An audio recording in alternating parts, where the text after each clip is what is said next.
Hello, hello, and welcome to another episode of Anime Lost Translation. I'm your host, Arthur, and today I have with me once more Jay. How's it going, Jay? Pretty good. It's a good morning out here. So, right now we're going to talk about Pokemon. This is the Pokemon, the series, not the series, but you know what I mean. I think we decided on a four-parter, Jay, if I'm correct. I hmm don't remember exactly. Covering the games, anime, manga, and movies. Or But we're gonna come also the with a card game. the card game. Yeah. Yeah, card game and video games are completely separate. We might have somebody else in the card game. I'm still trying to get a hold of that person. If you are listening to this, I am reaching out for you. You know who you are. I don't need to say your name.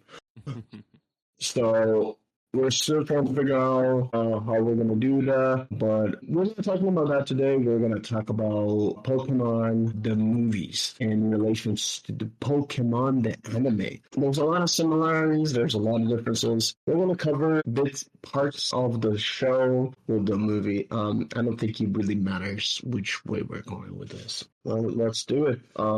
So Joe, why don't you take us to the first few Pokemon movies that you watched and you enjoyed? We're not talking about Detective Pikachu. We're not talking about any of that. None of the live action because I think that's all the live action there is. I don't think they're gonna do more anytime soon. I might be incorrect on that. But talk about your first experience with which movie you watched first and which ones you enjoyed, or go ahead. Well, whenever I was growing up, for me, all we had was the first Pokemon movie and Pokemon 2000. We had those on VHS, and I would just watch it on repeat. Those movies had me in like a little chokehold or something. I don't know what it was. Yeah, the first one I saw, I think it was like in the theaters, was the first movie. Pokemon, the Yeah. first movie. And then The whenever you went to go watch the movie, didn't they give you the ancient Mew card? I know, I think because it was towards the end, because it was like, because when I came to the US back in '99, I think they were still playing it. hmm So I didn't really get a card. I don't think I got into the card game until like later down the line. I think I got back into it in during the pandemic. I was just buying, trying to be like, okay, I wanted to get a Charizard or whatever it was. So I don't think it was appealing to me. hmm That's why I desperately need an expert on the subject of Pokemon cards. I think the show was not the show, the movie was pretty good for what it was, the first one. I don't think I've seen the second one, the one that they call the movie 2000, which I think it includes the three birds, hmm the legendary birds, Yeah, and Archangel, Lugia. Moltres, and Zapdos, and Lugia, but Lugia's not a damn bird. More like a dragon, but he's still a bird. Yeah, it was a dragonfly. No, psychic flying. Oh, okay. See, that's why I brought you on, man. You are one of the Pokemon experts in the podcast. I have another person that's a Pokemon expert, but the thing is, like, it's just, I think, in a way, very interesting how easy it's for you to get a legendary on the movie in comparison to the show. What do you think about that? I mean, getting a legend, like having one in your party. I feel like in the manga, I mean not in the manga, but in the anime and the movies, people just they just throw them out there like it's nothing. Like I know in the Diamond and Pearl series, they had one trainer. I'm blanking on his name, but he had a Heatran, a Darkrai, a Latios. I don't know who he was or why they put him in, other than to stop Ash from winning that series. But you just gotta wonder, like how common are these Pokemon for people to just get them on their teams like it's nothing. Yeah, I think the thing is like my point I was trying to make is the fact that you see them more often on the I think on the movies more often than you see on the show, which is interesting.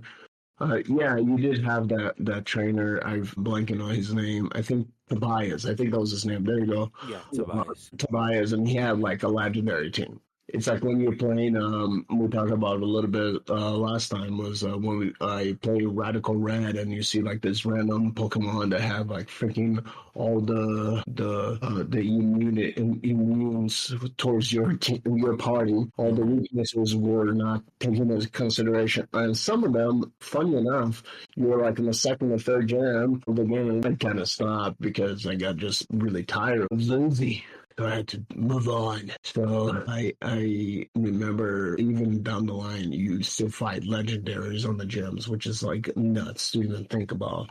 Yeah. But the fact that his guy was OP and Ash is trying to beat him, and he was able to beat some of his team, but for you to beat a Darkrai, a Heat Train or Latios is just nuts to me. It's just might as And well like just run away. in that fight, Ash, it took 6 of his Pokemon leading all the way down to Pikachu to even get to Latios. Like it wasn't a fair battle at all, and Ash was just throwing duds at the person. Like at Tobias specifically, he wasn't using any good type matchups. He brought like some of his weakest Pokemon from that region to the team. He just wasn't there at all during that fight. It didn't even seem like it was actually him fighting. Yeah, and that's the thing is like there's a rarity of you seeing. I know we're touching about the games and we're touching about the shows and the movies now, so it's gonna be like a core of all three. But it's interesting because like in the games, it's so rare for you to find them. The only way for you to find actually a legendary on the grass or on the wild is besides the regular ones like your Lugias, your Ho-Hos, your three legendary birds, you have three legendary dogs. They are dogs. I don't want to hear otherwise. They're not cats. They're dogs. Uh, the three mystical legendaries, the Reggies, and so forth. The list is very long. I'm not gonna go through them all, but my point is, unless if you have like an emulator on the game and you can use randomizer on the wild, there's no way you can find legendary on the wild. So Right. it's very interesting to say the least. And then it seems like also, besides that battle between Tobias and Ash on the anime, it's very rare for you to encounter a legendary within a party or within the wild. I might be wrong. I don't remember exactly. Well, it's just like the legendaries that you find out in the wild that are all hidden behind us like a storyline quest. You find those like through roaming encounters mostly. And so Yeah. it's like they just spawn in a specific region or in like a route. You take one step into a door, come back out, they're in a completely different route. Like that's the only way you can find like um Entei, Raikou. Suicune has its own location, but it's it's hidden behind more story. Yeah, but that's my point. You don't like I said, You don't just find them out there. yeah, They all have like certain things that need to happen in order to get them. right. That's what I'm saying. That's my whole point. You have 1% chance of finding them and counting them. It's like the same thing. I think it's black and white. I might be wrong on which legendaries are on that game, but I think it's Reason, Cobalion, and Terrakion. your odds of finding them are very slim to none kind of situation. But just going back to watching the show, you don't see Ash just catching Pokemon like legendary Pokemon like they're nothing. You do see Ho Ho. We don't know what is a Ho Ho in the first episode of the show Mm-hmm. to begin with, and you don't see that often on the show. The only time you see it, that's why I was trying to say, is like, I might be wrong, but you don't see a team on the league against any opponents that's going to have a legendary stacked team. And Um, I guess the only thing like closest to maybe getting a legendary on the team would be like the in the newer game Scarlet and Violet. Whenever you go to finish the Elite Four story, I completely forgot what happened in that game, but they do have a team of like all of the um new Pokemon that are like prehistoric or whatever. I'm like blanking on the name of them. It just shows how much that game made a difference for a lot of people. Yeah. Because I know that game is pretty big on the YouTube scene and stuff like that. People play, but I think they beat the game, but now they do it their own way in a way. So it's like randomizers and so forth. It's interesting because it doesn't when you and then you let's take like a 180 spin on this because you go into the movies and you're seeing fucking legendaries like as left and right, which is the main constant difference between a Pokemon game to a Pokemon movie to a Pokemon the animation series. It's interesting because on the first one you encounter you don't really see the birds on the first one. I don't think you see them at all. Pokemon is such a interesting franchise because they know how to market their show. It's just, I think we talked in the previous episode. They are about the games in which in the beginning of their journey, no pun intended, on their journey in 1996 with green and red because it was green in Japan, blue in the Western world. That you have a certain party on a game or certain types of Pokemon in a specific game, and then you will be able to find those same ones on the Fallen game. So you had to have the counterpart to it. In the first games, Blue and Red, centuries, you were not able to find them on neither. You would find them on one, but not the other, and vice versa.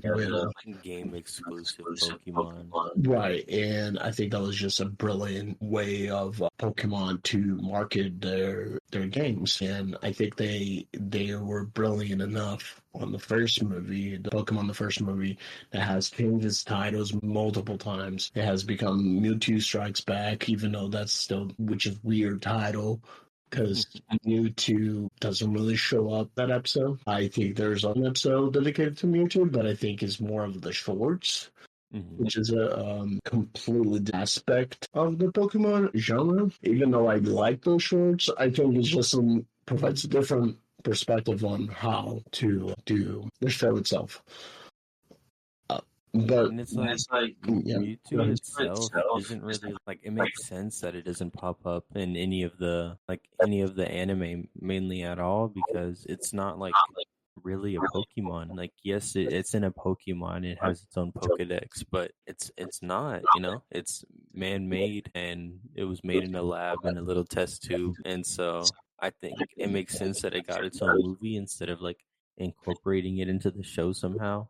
Unlike Mew, because I know Mew makes its rounds in the anime sometimes. Right, and that's the thing. Like, I think Mewtwo is such an exclusive and such a unique, I wouldn't say unique type, because you're talking about generation Pokemon that was like pro-psychic, if I remember correctly, and the thing is, like, psychic and the first generation was the most OP shit ever. The most broken typing that they could have made. Right, and then they're like, and then it got nerfed, season 2, because they realized that it's just like,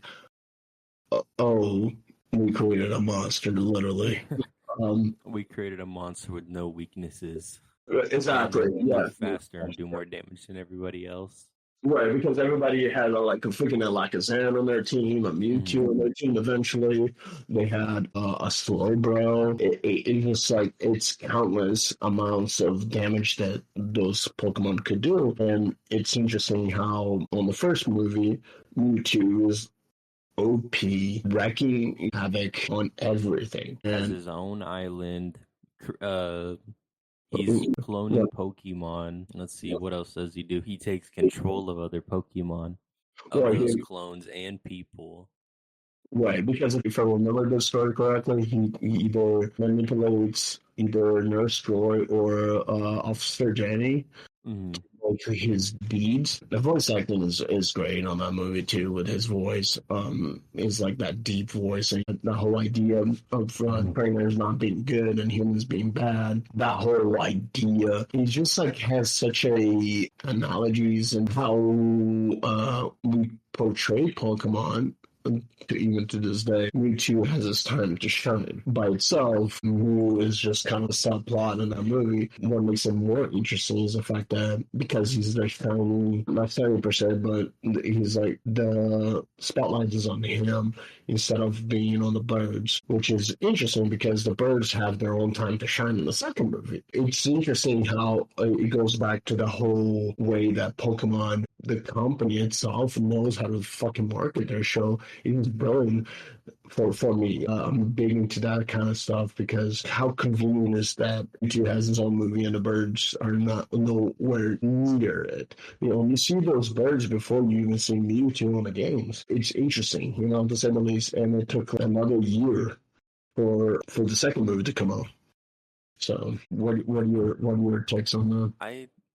It's just that first movie, Mewtwo does so many things that you wouldn't think a Pokemon could do. Like outside of the mind control, he finds these trainers that are like supposedly very strong and sends Dragonite of all Pokemon to come and invite them all.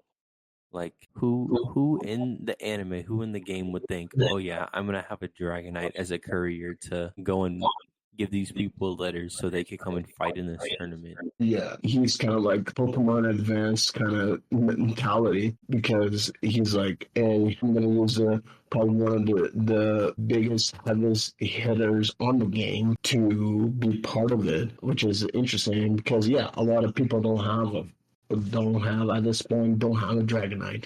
They probably have a Dragonair. So it's kind of like interesting to say that I'm gonna surround myself with the OP Pokemon. I find it interesting the fact that why didn't he like have like grunts next to him to have like Dragonite be a grunt, Gengar be a grunt.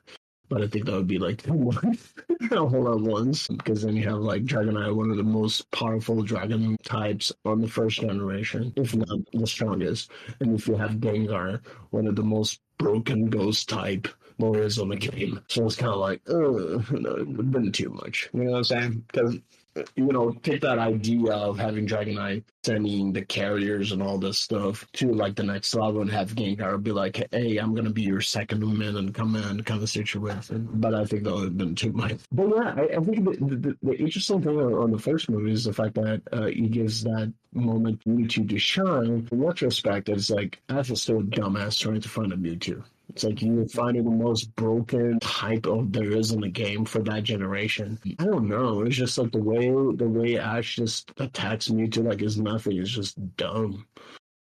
I don't know what you think about that.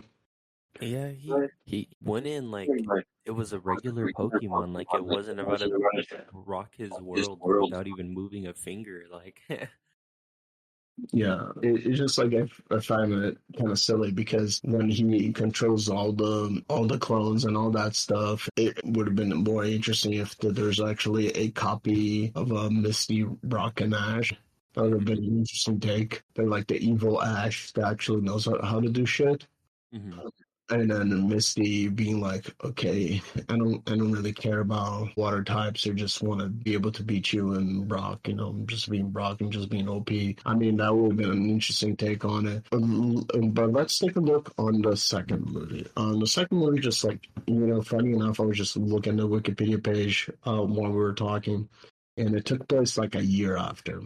Yeah, it wasn't that much after the movie Right. or after the first movie that it came out. Well, it was like literally a year after. Hmm. So the first one came out on July 18th, 1998.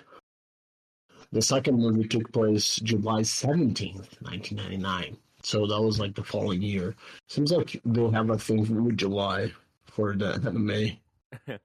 No, I haven't known in July. Yeah, it like most companies, they always drop something certain months every year. Like Pokemon games are always closer towards like the end of the year. I know this isn't relevant, but like Call of Duty games are always closer to the end of the year. And I think they do that, like having it around the same time every year, either for holidays, or they're like, oh yeah, summer's out. Let's make a movie. Everybody's gonna be able to go see it. Yeah, it wasn't in July for the last one, which is Secrets of the Jungle, which is But who 2030. really watched the Zarude movie? But who cares about Zarude anyways? Yeah. He's okay, I guess. I have one on my party on Pokemon Go, but I barely use him. I have like 3 ones that I use most of the time, which is a Dragonite and 2 legendaries, I believe. Mhm. Um, It's like they make movies for these mythical Pokemon that they promote as like legendaries or one of a kind, but they're just but normal mythical Pokemon. mythical are legendaries. That's usually the argument that people make, Yeah. that mythical Pokemon are legendaries, and then Paradox Pokemon are legendary. Look, it's not something that we're discussing right now, but I would say this much. Legendaries, you put like them in different categories, and then you can get what you're looking for in a way, because I'm not going to put mythical and paradox and other types of Pokemon to be on the same level as legendary. They can be in terms of like competitive play, but at the same time, it's not the same. It's on the same scale, if that makes any sense. But like on the second movie, going back to that, I'm not sure how it goes. I don't remember seeing that movie. I saw the third one. We'll talk about that in a little bit. But the second movie is practically the three birds. Three birds have time to shine, and Lugia is on that movie as well. What do you remember so much about that movie, and how Uh, it differs from the anime? I remember the second movie had the best soundtrack in my opinion for the movies. I haven't I haven't watched every single movie, but the the Pokemon 2000 soundtrack, that it had me in a chokehold. The Lugia song, or the song that they play whenever they're finally at the island. And the fact that there's also a talking Slowbro or Slowking in the movie. He's just talking like it's normal, talking to Ash and his party. And they that's when they introduce the title bell that like summons Lugia during their festival. And I'm trying to remember what what all, but I feel like in the movie, aren't there like the three birds, aren't they kind of like agitated, or they're a little bit evil or something in that one, or like just I, running I, amok, I guess. I don't remember the second one. I really don't, to be quite honest. I think the reason why Lugia got summoned is because there's a imbalance between the Articuno and Zapdos and Moltres. I think that's Oh yeah. I think that's probably the gist of it. The interesting thing is the fact that, just going back to like the Mewtwo and the Mew thing, Mew is shown more, even especially in the Pokemon Adventures or Pokemon Journeys. Pokemon Adventures is the manga, sorry. Pokemon Journeys more frequently. I think also in retrospective, the three birds are the same way that are not shown. Uh, shown just like Mewtwo is not on the anime, which is pretty good, I would say the least, because otherwise it kind of, what's the point of having a legendary if we were spawning from the wild every 5 seconds kind of situation? Hmm. Which is, that's kind of like me going back to my point that you encounter like a Pokemon in the wild left and right on your randomizer and stuff like that. Then what's the point of playing the game?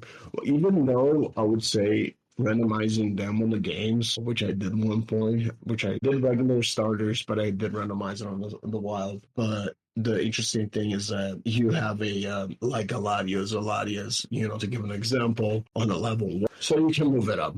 So it's not like so broken that you're just like, what's the point of playing this game? Yeah. If you're making it just as easy as before, there's really no point to it. I think like the second movie, it kind of encapsulates the way of wrapping up. I would say probably Kanto, to say the least, because I think like in 2000 or 2001, they were already considering having Johto come out. Hmm. And also the interesting thing is, on the first one, the first fight, if I remember correctly, you're introduced to a completely brand new Pokemon, which is Donphan. the evolution of Phanpy. It was not in the first generation; it was the second generation, if I remember correctly. So it's interesting the fact that Nintendo's just so smart about sprinkling new stuff and all different aspects of the game, or even on that first 5 minutes of the game of the movie. It's interesting to say the least. I'm not sure on the description. Looks like not on the movie per se, but on the Pikachu's like short story movies. They introduced Elekid, which is the pre-evolution of Electabuzz, which is not on the first generation at all. It's on the second generation. Yeah, in the second and third generations, that's when they started introducing a lot of the baby Pokemon that we have in the games today. You know, like I'm just gonna give examples like Bonsly, Munchlax, why not?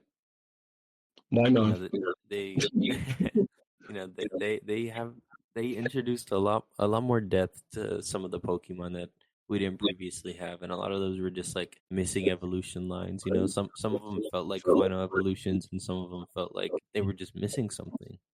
Yeah, it was like Magby, like Elekid. Magby, Elekid, and then they finally gave them third evolutions as well because they really needed one. Except for one. We don't talk about that, which is Jinx. Jinx got blacklisted. No pun intended. No, the thing is, like, it's interesting because it's kind of like going back to my point. It's just, I think the second movie is a merge of like we're saying goodbye to Kanto, introducing the second generation, the Lugia, Elekid, as sometimes people say Lugia. I don't think they do, but it's interesting to say the least that Lugia, even though it has nothing to do with the birds in the first generation, uh, I don't know how much of an impact it does for the remakes for Fire Red, Green Leaf. I don't remember. I haven't played those games in so long. It plays a difference or it doesn't. It might not. Because I don't remember if you can catch Lugia on those games. No, you can't. The remakes are strictly just what they came out after Sapphire, correct? Yeah, you're probably right. Yeah. And so they came out a while after. I guess they felt like they dropped a game that they could have polished a lot better, especially with the technology that they had at the time. It was good enough for their first game and it got the attention, but then the remakes just introduce color to like a dull game at the time and introduce like kind of new Pokemon to the route, but not really. But they gave you day and night cycles as well. There were a lot more options in the game. Yeah, because go ahead. Sorry. I was gonna say, and they gave Mewtwo like more of a place in the game. You know, like it was Cerulean Cave, right after beating the Elite Four, you could finally go and catch it after, right next to Missy's gym. I'm pretty sure, right?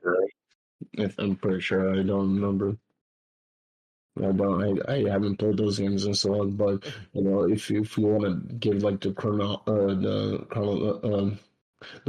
games for now, because I can't say that word right now, would be the first one came out in '96, which was red and green and blue. '98, yellow, red, and blue. 99 gold and silver, 2000 crystal, 02 ruby and sapphire, 04 fire red and leaf green. So yeah, you are correct. We came between ruby and sapphire and diamond and pearl. And it was like a 2-year gap in between the games. Seems like, but then after like 08, like Nintendo just cranked up a little bit with the games, which was platinum 08, heart and gold and soul silver 09. Black and White 2010, Black White 2 and Black 2, White 2, Black 2, White 2. Say that 3 times fast. 2012, X and Y 13. Omega Ruby Alpha Sapphire 2014. They took a break in 2015.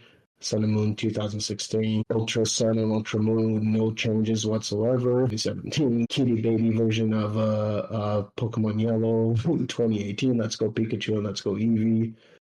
but let's make it prettier. They were like, screw that shit, open world 2019, with Sword and Shield, 2020, that was the DLCs for Sword and Shield. I'm not going to go through the titles. 2020 was Brilliant Diamond and Shining Pearl, dumb name. 2022, it was Arceus and Scarlet and Violet in the same year. Jesus fucking Christ. And then the DLC for Scarlet and Violet in 2023, and next year would be the new Legends game, which is one that I'm actually kind of looking for. Probably I'll get it. But that was like the history of the games. But I find it interesting that it took them a while to talk about the game, not the games, but the introducing the third movie. But not the third movie, because I think the third movie is still talking about the second generation, because the main protagonist, or I would say the main Pokemon, is Entei. And Entei is such a badass. Well, it sounds like he seems like a Simba or like Mustafa from Lion King with a voice, because it has like that deep voice. It kind of has the same ideologies of Mewtwo, but it kind of has the same concerns about Pokemon trainers, if I remember correctly, because it doesn't believe that Pokemon trainers cannot be close to humans. I don't remember what happens in that movie, honestly. Let's give a synopsis of. Yeah, and this one has a known fucking the most useless Pokemon there is. Jesus Christ. I tried to catch like as many of those as I could playing Gold and Silver, but I'm just like, not really. And this one is a little bit controversial because it's kind of like, it seems like Entei really loves Ash's mom or something like that. Something weird, but let's hold on here. I think Brock is back in the second one, which is a good thing, because I think what's let down in the second movie is like that dumbass Tracy. Not a lot of people like Tracy. Nobody likes Tracy. Tracy's just like so damn useless. I think he was just like a bad replacement of Rock. No, he's not as bad as the guy on Black and White. Cillian. I was talking to my other friend the previous podcast that we talk about bad MCs and stuff like that, and how Black and White was short. And it was just very disheartening, because it's like Cillian is Brock that you get on Wish. Because it's like he cooks like Brock and try to do all this stuff, and I'm just like, nah, I don't feel you, man. And you stupid monkeys, stupid monkeys and your brothers. Cylon, I forgot the name of his other Chillingham. Let's see here. So the second movie, not the second movie, the third movie enters. So Ash and his friends meet and befriend a trainer named Lisa. They come into Greenfield in the process and agree to join in the rescue mission to save Molly. I guess Molly is somebody. I should have read the first part. It's fine. However, Entei kidnaps Dahlia, Ash's mom, following Molly's request for her mother as well. Entei power hypnotized Dahlia into thinking she's Molly's mother. Ash, missing Brock and their Pokemon head out of the mission to save Dahlia, communicating with Oak and Skylar thanks to a Pokegear device given to them by Lisa, which Pokegear was not introduced until what, third generation? You said Poke what? Pokegear. Oh yeah, Gear. That has like the map and radio. Is it probably? Yeah, it was third. It was not. It wasn't the second. It's kind of like when the show kind of like forgets what season they're on, or region, or their game they're supposed to be advertising, because by that time Listo should be out. So who knows? By that time that Pokemon the third movie came out, because it came out on 2000 in Japan. I'm pretty sure it came out in 2021 for the US. Because it was like North America release date, it's a few months after. So the third one came out in 2001. Mm-hmm. And that's almost a year after it came out in Japan. So by that time, I think they're wrapping up of Johto on the anime and Johto in the games. Because 2000 was Crystal, which is already the continuation of Gold and Silver, if I'm not mistaken. So I feel like during the early 2000s, all of the people working, what is it, Game Freak yeah, on so Pokemon? good. Yeah, all the people working there were overtime those few years because they had a movie every year, constantly dropping episodes for the show, and making a game at the same time. Yeah, So those voice actors were working like 20 hours a day, animators the whole day, like no breaks, nothing. right. And I think like early years, it was um early years was 4Kids is notorious for doing you know you think Mappa's bad? Jesus Christ. Don't even get me going with the 4Kids. They done so many weird localizations and stuff like that. So it's kind of like you cannot even talk about that. But you are absolutely correct. Especially a movie every year, a game every year.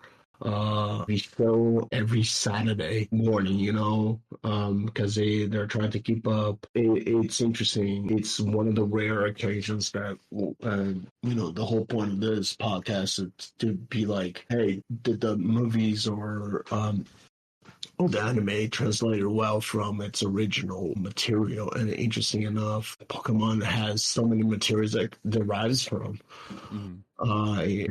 the games, the manga, the so you name it. It's interesting to me because it's not like a regular anime show that comes from a light novel or manga or a web series and stuff like that. So it's kind of like hard to gauge where the show is gonna go. Because you don't really have a source material if you think about it. Mhm. So it's not your typical anime, a point A, and then you eventually get to point B. Pokemon is like, we have point A, and we have point B. We also have point C. Like, Have whatever you want. exactly. You have this kind of portfolio with all these possibilities. I just think it interesting how can Pokemon continue on doing so much in terms of the anime world. Even in the movies, they were like, we're going to kind of back off a little bit. Because, like you're saying, if they're coming out with a new movie anytime, they haven't come out with a movie for 3 years, which is crazy. Because even if you look at the anime films release timeline, you have 98, which was the Pokemon the first movie. You got 99, which is the second one. You got 2000s the third. '01 was another one. '02 there's another one. '03, '04, '05. So to spare myself some time, from 1998 to 2020, there's a break. And they only took a break one time, and it was in between the Diamond and Pearl series and the Black and White movie. And I think the only reason they did that was because they had just dropped Platinum in between 2007 and 2010, and also they dropped Heart Gold, so there was no new content for them to work on until they dropped a new generation of games. Yeah, but and that's the thing.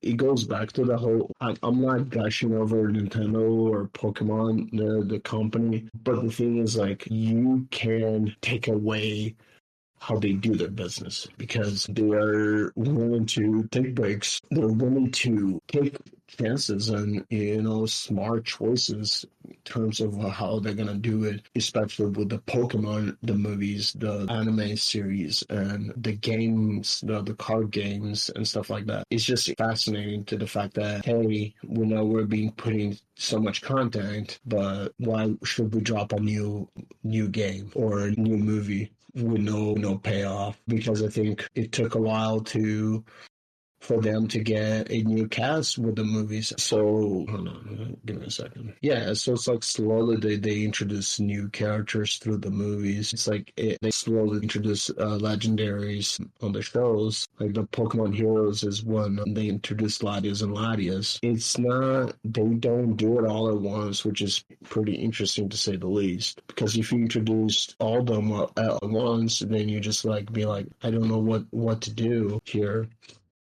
Because let's take a look. On the first movie, you have Ash, Miss, and Brock, the original trio, right? The second movie, you have the same three. No, in the second movie, you have Tracy. The third one, the trio's back, which Ash is Miss and Brock, and then you Forever is the same one. Not until Pokemon Heroes, they introduced the new generation. So they took them some time in order to introduce the third, which is kind of interesting because I think on 2002, if I remember correctly, if I look up the games again, it was when Ruby and Sapphire was, if I'm not mistaken, correct? Yes. So Ruby and Sapphire came out in in 2002. So they are like, hey, let's introduce these new starters for the game. Mm-hmm. I think in a way, going back to the whole idea of like Nintendo being smart about it, it's like we're not gonna push this down your throat. We're just gonna slowly move them in. And was Latias and Latias legendaries in Ruby and Sapphire? Yeah, I want to say yes, because you can only get them as roaming encounter, or no, I think it wasn't locked behind an event. Yeah, because of like the cover arts was a Groudon and Kyogre, right? And then you have Emerald that was the spinoff. Oh, okay, yes. You can only get them after you beat the league, and they're roaming encounters in the game. So yeah, I was right. Also, that was the one that introduced one of the most OP legendaries there is, which is Rayquaza. Yeah. Rayquaza. Everybody loves Rayquaza. A Pokemon banned in every single competitive league there is. Are you serious? Jesus Christ. Yeah. I mean, it is a fucking cool dragon, too, especially his Mega Evolution.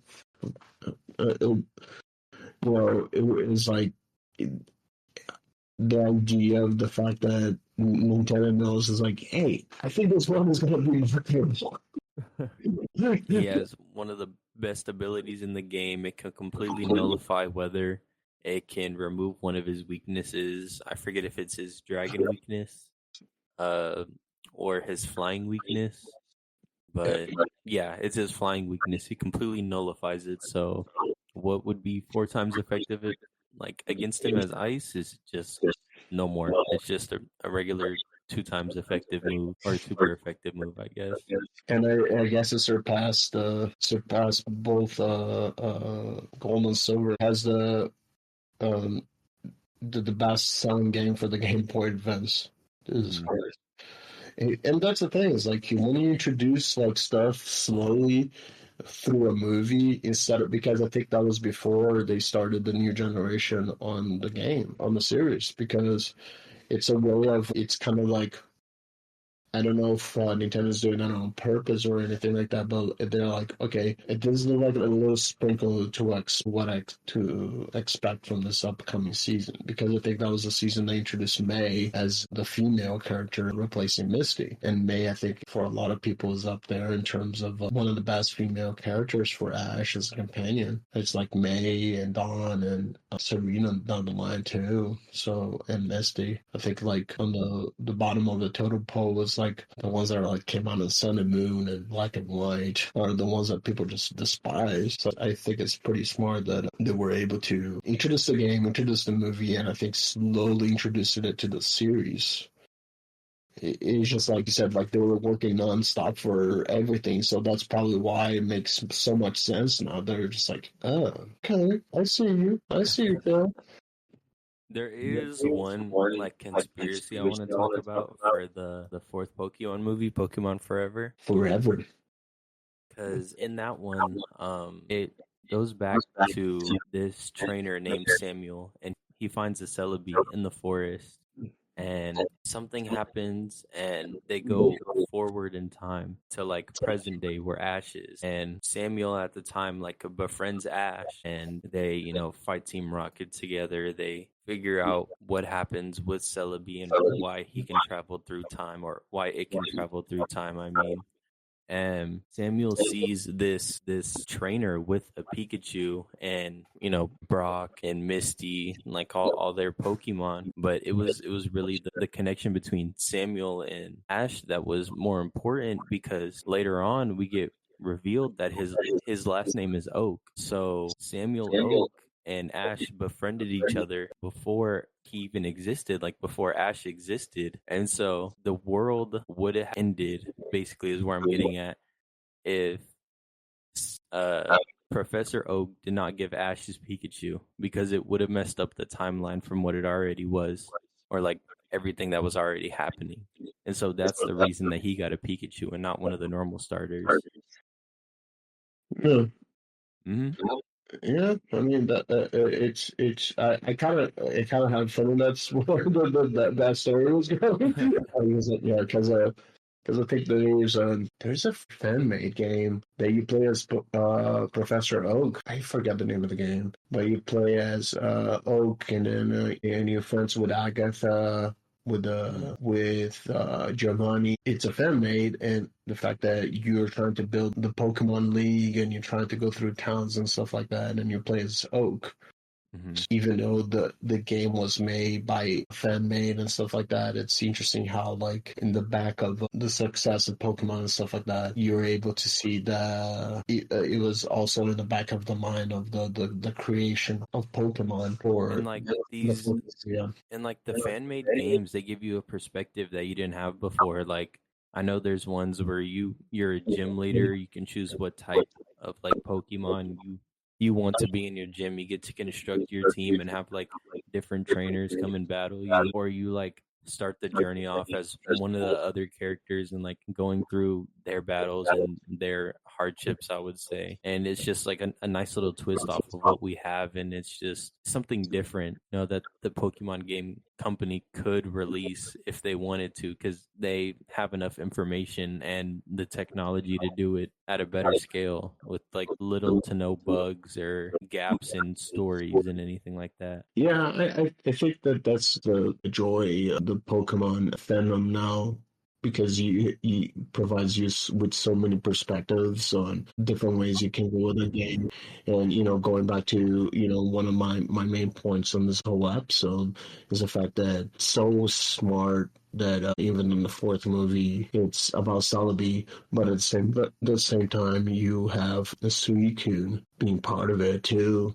Mm-hmm. Which is like you give slowly this Pokemon. I don't remember if Raikou has its moment on the spotlight, but I find it interesting how the legendary dogs have been treated with such an amount of respect in the first early movies, because you have Ho-Ho's the only one, I think, that doesn't really have a time to shine itself. Besides the first episode of the anime.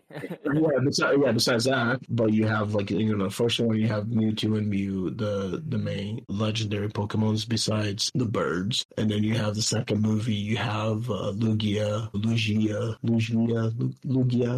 and you have the birds on that movie. You have the third movie, you have Entei being the main legendary on there. On the fourth one, you have Celebi and Suicune. For Ho-Oh, I think he gets more of a time to shine in the newer movie that they made in 2017, I Choose You. They introduced him quite a lot in that movie specifically. Yeah, but that's the thing. But we had to wait 20 years for it. Exactly. It's not even that. It's just the fact that a lot of people just kind of, by 2017, you were talking about almost 21 years with the franchise. So it's a little too late. I'm not saying it's too late, because he still gives it a time to shine, but at the same time, you're like thinking, hey, your time to shine is already gone, buddy. Because people are interested in your Rayquazas, your Groudons, your Kyogres. You're like down the line, you have Smart Marshadow. So Ho-Ho, a lot of people think it's not that important anymore. You have the Reggie line with like 6 or 7 different types of Reggies. The- yeah, at first we only had Really? Yeah, we there's had three: Steel, Ice, and Rock, and then Regigigas. But then yeah, now we have like Regidrago, Regieleki. I think those are the only two new ones now. But right. yeah, it's Yeah, a lot more of a Pokemon you didn't think you would see more of. right, and you have, you have your Jirachis, you have your Shinans, guess that are right. So, I think there's so much that you can do with the movies. I know I've been gushing and talking about like how much I just enjoy the movies itself, and as on the fifth movie, we get introduced to Rayquaza. Rayquaza in the fifth movie has its time to shine with Deoxys. Going back to my point is like I don't think Raikou just doesn't really, they don't really care about a Thunder Lion. Not Thunder Lion, but Thunder Dog. You already have Pikachu. Don't take the spot of being a Thunder Pokemon type. Rayquaza has its time to shine. You have that's the fifth movie. Let's see the sixth movie, The Destiny of Deox. So you have Lucario's Infinite, really. And then you have more of Mew on that one. I think Mew has a time to shine. And it's just, you have more of a understanding on how Lucario works on this one. You get introduced to by, like, saying the Regirock, Regice, Registeel.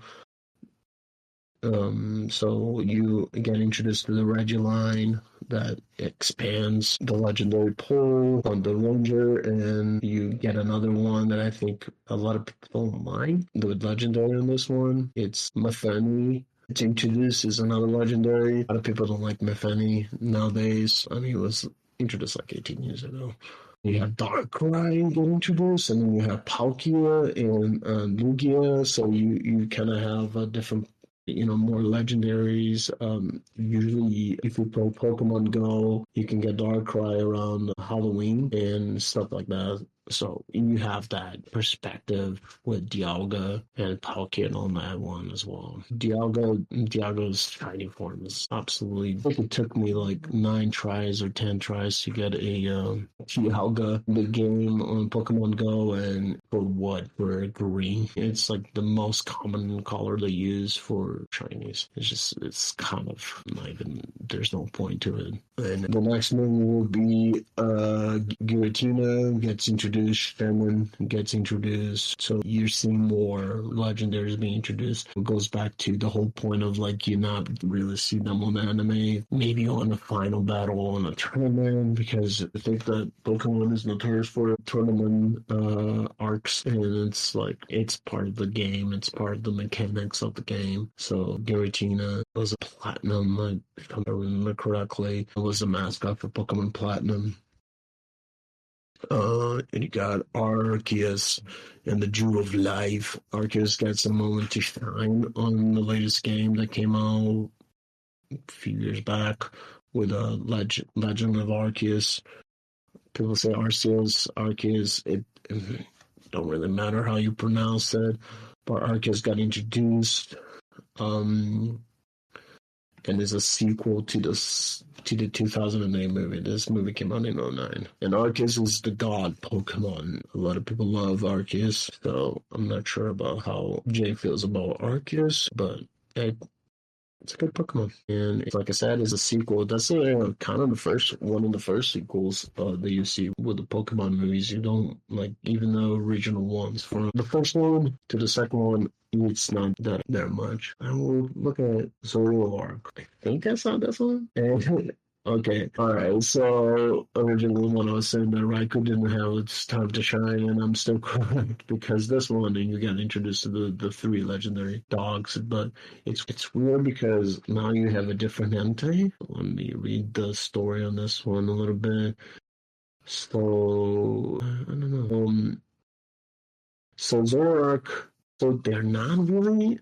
Okay. We'll read the story. Crown City once existed in perfect harmony with the forest. 20 years ago, a A man named Grebus Kodai observed the time ripple created by time-traveling Pokemon visiting the city Celebi to gain the power to see into the future. In disguise nearly all the city Greening to die. With the power, Kodai became a successful businessman and controlled the mainstream media. Over time, the people in Pokemon worked together to bring the city back to life. In the present, when his visions begin to fail, Kodai plans to absorb the power of Ripple once again, destroying the city's greenery before the ripple disappears. He captures the Pokemon Zoroark, and the Zorua ship takes off and transports them across the sea of aircraft headed to Crown City. So he uses its illusion powers to escape. The power of the Pokemon trainers, Ash Ketchum, Dawn, and Brock find Zuria in the forest outside the city and accompany him to Crown City to reunite with Zoroark. Kodai unleashes a imprisoned Zoroark upon the city, showing her a video pretending to hold Zuria as a hostage. Zoroark uses her illusion powers to take the form of Entei, Raikou, and Suicune, the guardian protectors of the city in ancient times, scaring the townsfolk. Kodai and the secretary, Rihanna, manipulate the footage to fabricate news of Zoroark as evil and causing the guardian protectors to rampage orders the city to be sealed off while he searches for the time ripple secret. Ash, Dawn, Brock, and Zuria meet Carl, a local journalist investigating Kodai. Carl leads them into the sealed off part of the city through a sewer. Kodai has an arrangement goon recaptures Zoroark and has a vision that Ash, Dawn, Brock, Carl, and will stop him. Followed by Ash's Pikachu and Dawn's Piplup, runs off to find Zoroark, but Celebi appears and befriends Zuria, Pikachu, and Piplup. Kodai captures and imprisons Ash, Dawn, Brock, Carl. Okay, Rihanna will to be an undercover journalist investigating Kodai. Release them. Jesus. Kodai has a vision that Celebi will show him the time ripple, and he targets it. Whoever wrote this is just, oh my god. It pretty much seems like Zoroark, Celebi, Three Dogs is just like Celebi. In the Zoroark movie now. Yeah, you know, I was trying to, yeah, this one was kind of idiot, and I don't know, it's just like poor Raikou. It shows with the Three Dogs, so it doesn't really have a time to shine. I feel bad for Raikou, so bad. But it's just like whoever wrote that summary is just like Jesus Christ, like they were stopping every single sentence. So the thing about the Zoroark movie is that like you watch it and you're like, we actually have like a new legendary, like a pretty cool new legendary Pokemon, and it even has like a baby form. And then you get in the game and it's just a normal Pokemon that you get from somebody giving it to you as a gift. That's all it is. Yeah, the one before that was a sequel, and I think it was the first time that there was actually a sequel on the Pokemon movies, because I was trying to make a point before you laughed at me for a little bit. Is the fact that even the first movies, there's no direct sequel from it. You know what I'm saying? But the rise of which one was it? So, Rise of Darkrai? No, it's not the Rise of Darkrai. So Giratina and the Sky Warrior and Arceus and the Jewel of Life is both directed sequels. So the Arceus and the Jewel of Life is a sequel for the Pokemon Giratina and the Sky Warrior. So it's a direct sequel because it continues the story, and then that one is like you have the conflict between, the Dialga, Palkia, and Giratina. It was explaining like Arceus is considered to be the god Pokemon, and I'm like, I'm not exactly sure how you feel about Arceus, or do you think I do think it's a god Pokemon. Like, I've watched so many videos on like the timelines of when all the legendary Pokemons came into like effect and everything, and like it's Arceus that created Mew, that created the rest of the normal Pokemon that we have, and Arceus created all the legendaries to get balance in the world, like Groudon and Kyogre, Water and Earth. But I feel like the only exceptions for that are Rayquaza and Deoxys, because I'm pretty sure they both came from like a meteor from another. Well, also Deoxys is like it gets to the point that it is just still OP in a way. Yeah, different because forms and you have everything. you have normal form, you have special attack form, you have defense form, you have so it's just it gets to the point that it's just like you're too broken. Yeah. And it's like the same thing with Rayquaza. Rayquaza is like I don't think I ever caught a Rayquaza. I might have it on Pokemon Go. I think I do, but it's not fair to a lot of players or to a lot of people. My point that I was trying to make: the Pokemon the series, they have an issue. Of course, there's more than just one issue within the show. The main one is if they see a legendary on the show, they forgot that they saw in the movie. Mm-hmm. And it's kind of stupid that it's just like, okay, Ash, you already found a Latios and Latios. We have to remember like where these movies come into play during the series. Like, what was it after or like before they already encountered those Pokemon? Right, that's the thing. That's the problem because it's not like Pokemon is not like a typical anime show because you don't have a source material that you're writing a script from or this dialogue from and all that stuff because the timeline is not parallel to that world. The one thing that I think would do great for Pokemon, maybe back in the day, would be like, hey, we're going through Kanto, and then you going through all this stuff, and then you have a movie that explains a to bridge the first world to the second world from this region to this region. And like what you said for the source material, it's like we can't look at the manga for this because the manga covers the characters specific for that region that they introduced. And so it's like for them to make a movie, they're just completely basing it off the anime and what Ash would experience and nothing else other than that. Right, and that's I think that's the main core problem because the way the manga works, it's more of a parallel with the game than with the show.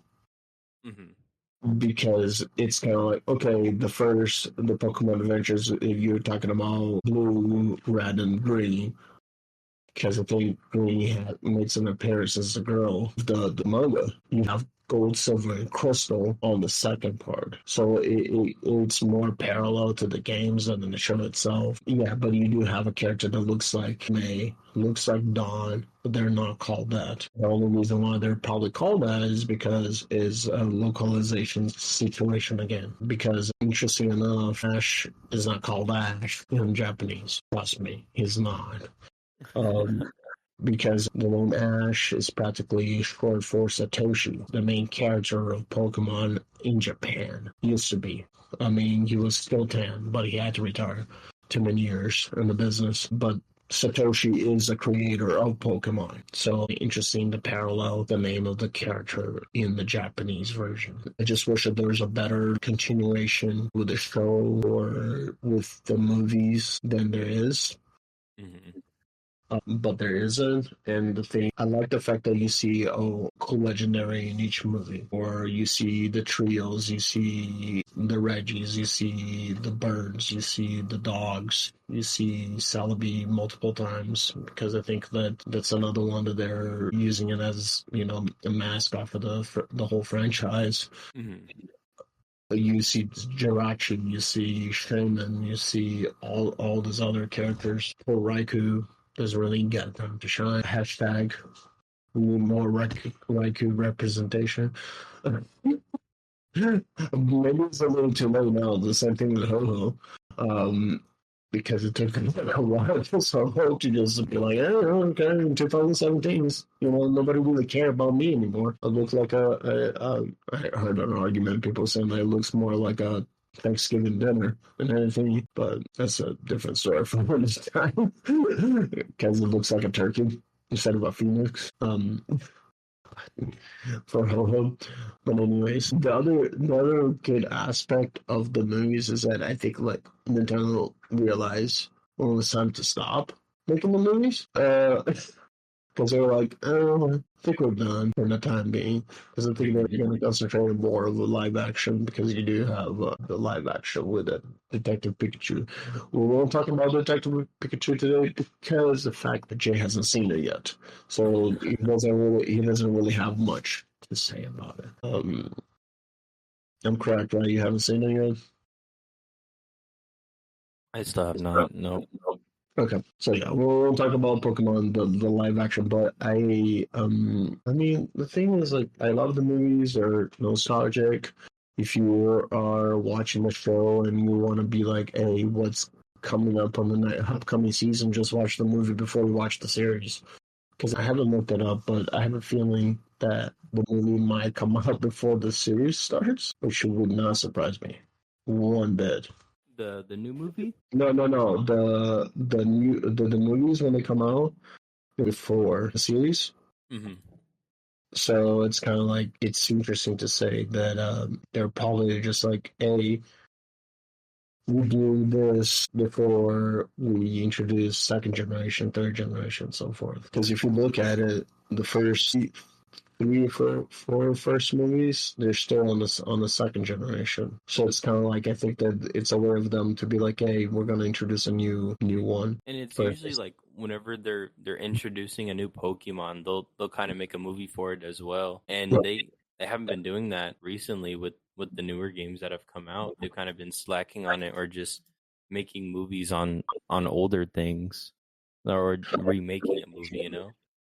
yeah, that's what I'm saying. Like, well, I think they'll probably realize that is like we're gonna pump the brakes on that for a little bit. Mm-hmm.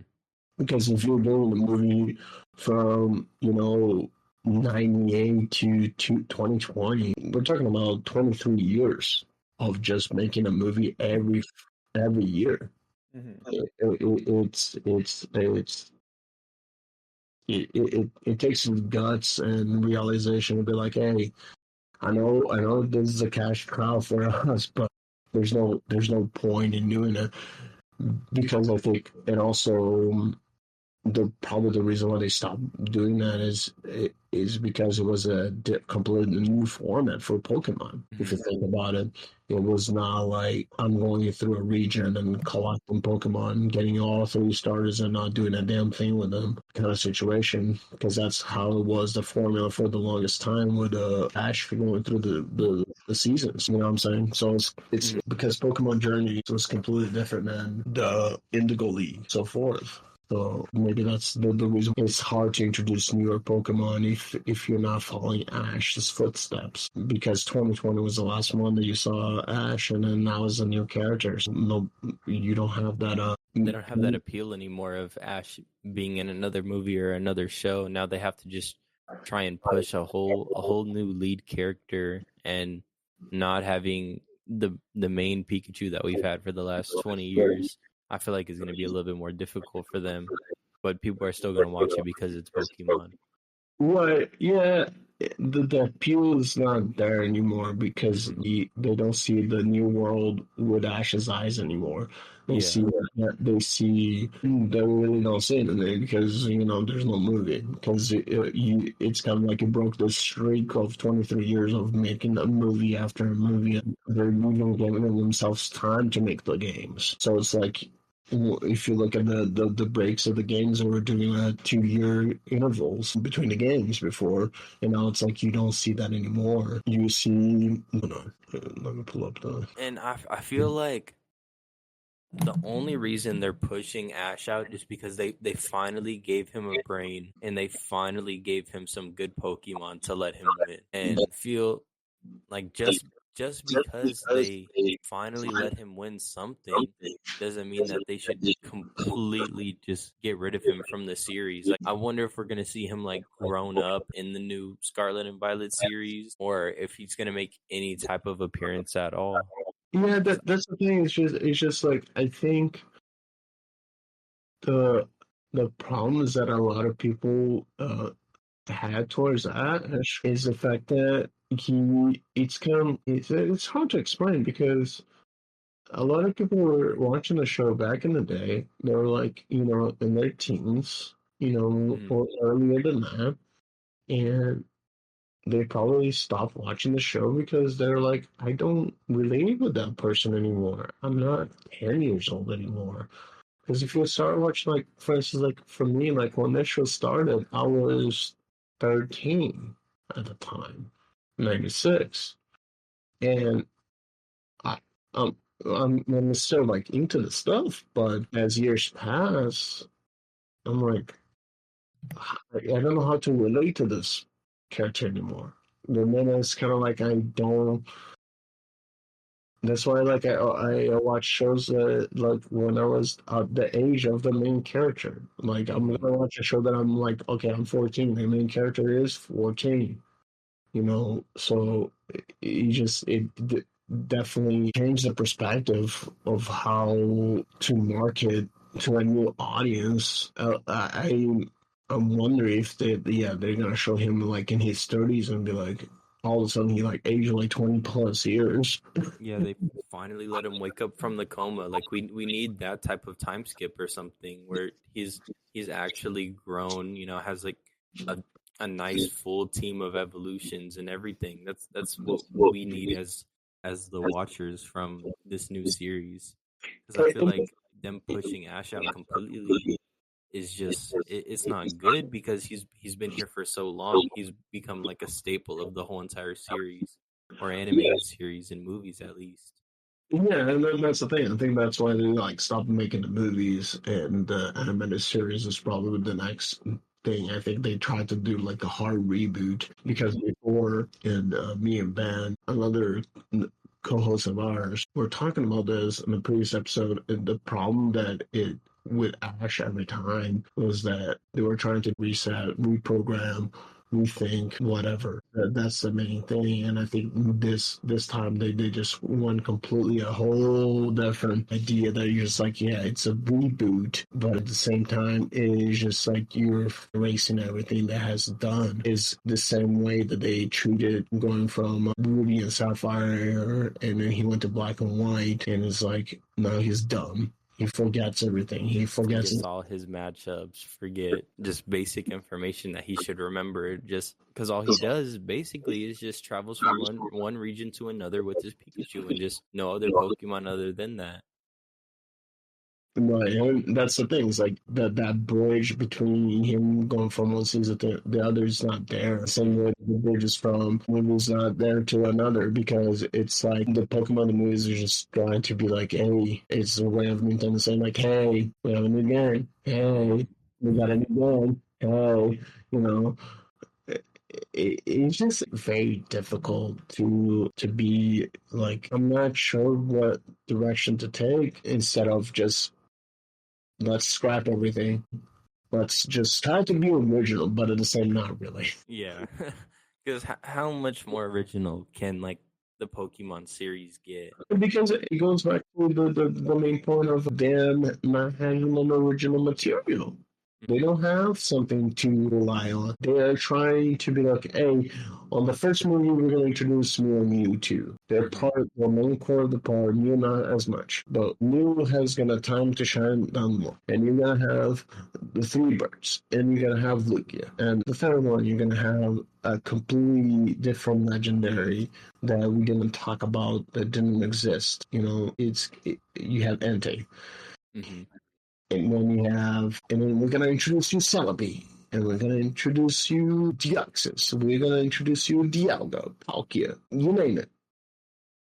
Each time you see a movie, you see a new legendary, you're gonna be like, I'll be satisfied. The same way they're like taking time creating the games. Like originally I said, they were just trying to do 2 year. There was a period, if you look back at when they were producing the games, that they were just like, "Hey, we're gonna do a game every year." Game, movie, animated series every single year, and even Right. if it was like the game could have been a remake because that's what they did a few times, but some of them were pretty unnecessary remakes. Sun and Moon. Right. What's the point of making a remake if you or an expansion if it's gonna be the same idea? Like Mm-hmm. if you look at the 2016 2023, they had a game every year. They had a total 1, 2, 3, 4, 5, 6, 7, 8, 9, 10, 11. You know, even though Teal Mask and Indigo Disc were DLCs, I still consider that to be games. It's still Yeah, part of the game. they cost the same as a game, and Yeah, it's a whole new area to explore that you couldn't get unless you paid for it. You know. it's very interesting to say the least, because you're trying to do movies, you're doing a show, you're doing the adventures that has nothing to do with the show or the anime or the movies or the games itself. Mm-hmm. It's a completely different project, and you just it gets to the point that even though it's a great marketing strategy for Nintendo doing all those movies like for this 23 years, but it's tiresome Mm-hmm. because people are just like, I can't spend another $5 on another Pokemon game or $5 like the amount of movies. I mean, inflation probably wasn't as bad back, early 2000 and stuff like that. I don't remember, to be honest with you. I didn't care about much of that stuff back in the day. Mm-hmm.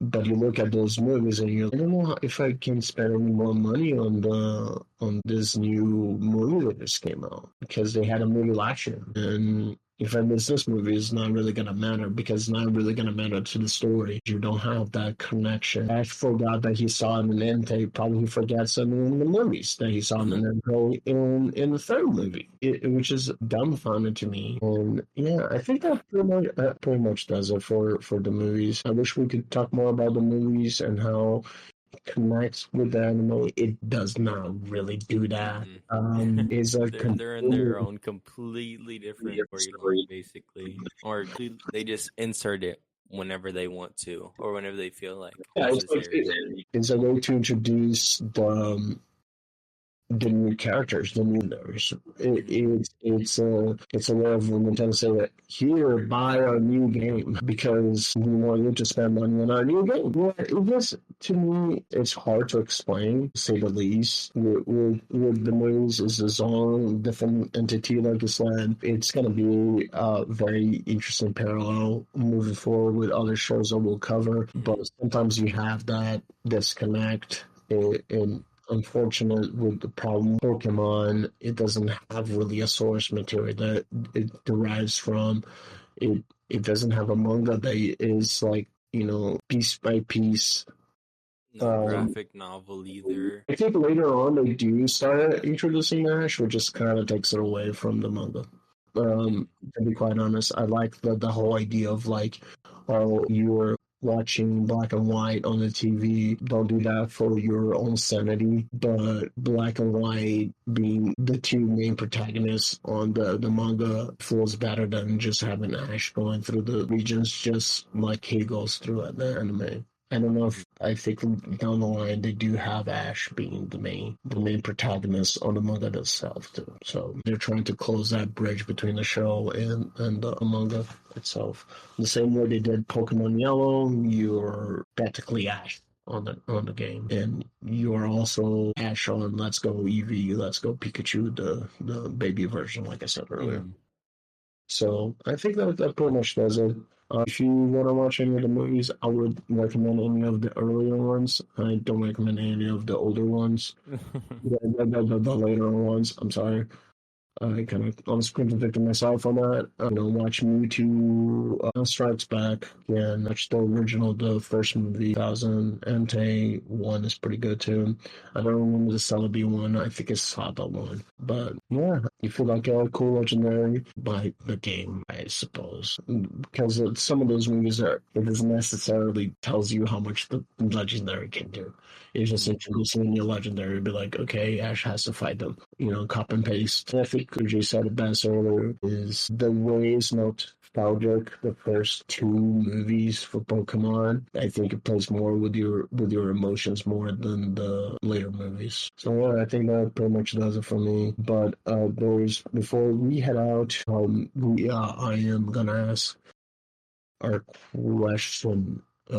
We asked the same question last episode, which was, so Jay, this is my question to you. Do you think the movie's translated well to the anime? Or this version, you know what I mean. In a way, I do think yes that some of the movies actually play a good, like they pair together well with the show, giving us information we didn't have before on just Pokemon that were otherwise like unobtainable, or Pokemon we had no clue about or that they wanted to actually introduce.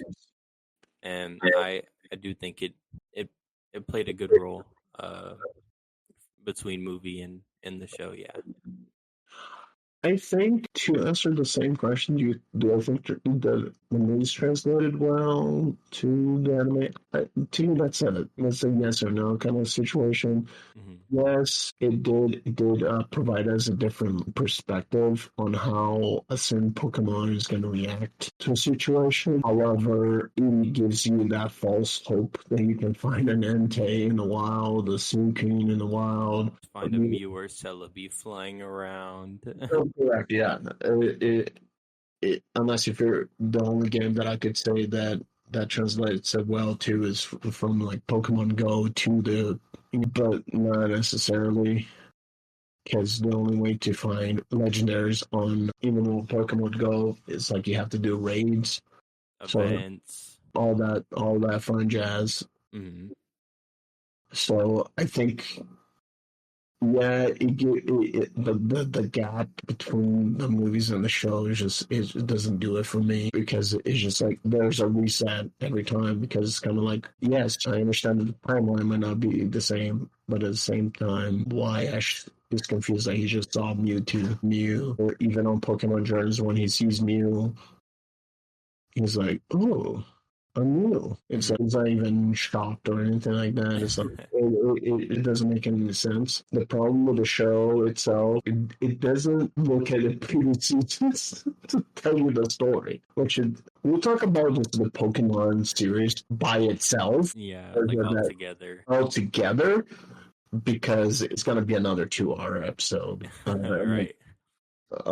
Yeah, there's so much to cover. That's why we are breaking down this series a little bit. I mean, that pretty much does it for us here today with our episode with Anime Lost Translation. If you want to hear more from us, share, download, do whatever. Tell a friend, tell another friend. But you can follow us on Anime LT Pod X or Twitter. You can, if you want suggestions or anything like that for a current show or for an old show. I'm pretty easy about going about shows. You can send us an email at animelosttranslation@gmail.com. Or if you want to join our Discord, it's Anime Lost Translation on Discord. But yeah, hopefully you guys enjoy this one. I'm sorry it's another long one.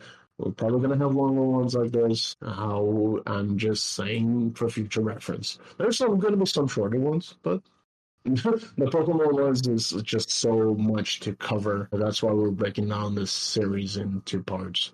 Hmm. So hopefully we'll see from you guys soon. Have a good one.